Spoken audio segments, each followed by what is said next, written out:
Tracy. I'm here in front of the GoBankingRates.com building. I'm here on Rodeo Drive. We came to Venice Beach in California to find out what are the biggest mistakes people are making with their money. You might be surprised by what we found out.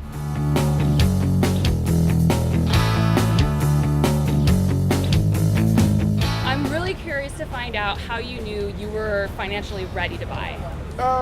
Took a piece of advice from the great Suze Orman. Oh, Suze Orman. Yeah. Okay. Well, we just got married and we've been living in an apartment for about 3 years, so it's time to expand. Okay. You know. I guess I had a couple of kids and had enough money to do it. When would you say a person can definitively know that, yes, I am financially ready to buy? With guidelines being as stringent as they are now, if you technically qualify for the loan and you anticipate having a similar income stream over the next couple of years, typically you are ready, again, within the parameters of having a down payment and not having any life events that would alter that formula in the coming years. Are you ever going to settle down and get a house? Yes. You are? Yeah. Okay. When do you think you're going to do that? I think when I'm like 33. 33? Yeah. How old are you now? You look 24. like you're not a day over 18. As she said, if you were living in an apartment at the time, if you can save at least 6 months worth of rent, in addition to what you're paying now of rent, then you financially should be able to afford a home of your own. That still might not be anywhere near close to a down payment, so it depends on each individual situation.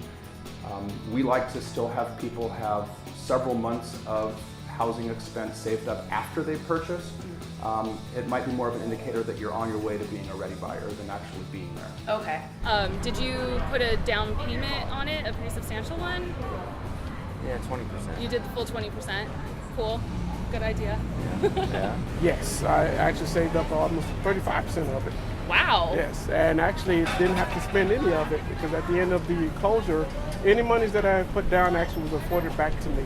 Do you have the full 20% down payment? Not the full 20. Not the full 20%. No. Do you think that's going to affect the cost of your mortgage at all? or- Well, yeah, I mean, you gotta buy the mortgage insurance. Right, so, okay, Of course, okay. yeah, but otherwise I think it'll be okay. Do you recommend that homebuyers always save for that 20% down payment? Ideally, yes, if it's there. There are some tools in the marketplace to allow people to purchase a home with less than 20% down, but in a lot of those cases it can be fairly costly to do so with the inclusion of mortgage insurance or a second trust deed that might not pay itself off. You might just be paying interest only on the second, which leaves you open to some risk adjustment. Right. Yeah, I'm gonna pay for it in full. In full? Yeah. Okay. That Cash. sounds like a really responsible thing to do, actually. Cash in a briefcase. That's And I'm gonna also have very on a- baller of you. I'm gonna have a little beret and a little fake cigarette and a little French mustache and be like, hey, here's the money. All right, you're a man of few words, aren't you? Well, what do you want to know? I'll tell you. What would you say are some of the biggest mistakes that you see people making when they come in to get a loan? Some of the biggest mistakes that we see with applicants are excessive transfer of funds before making an application.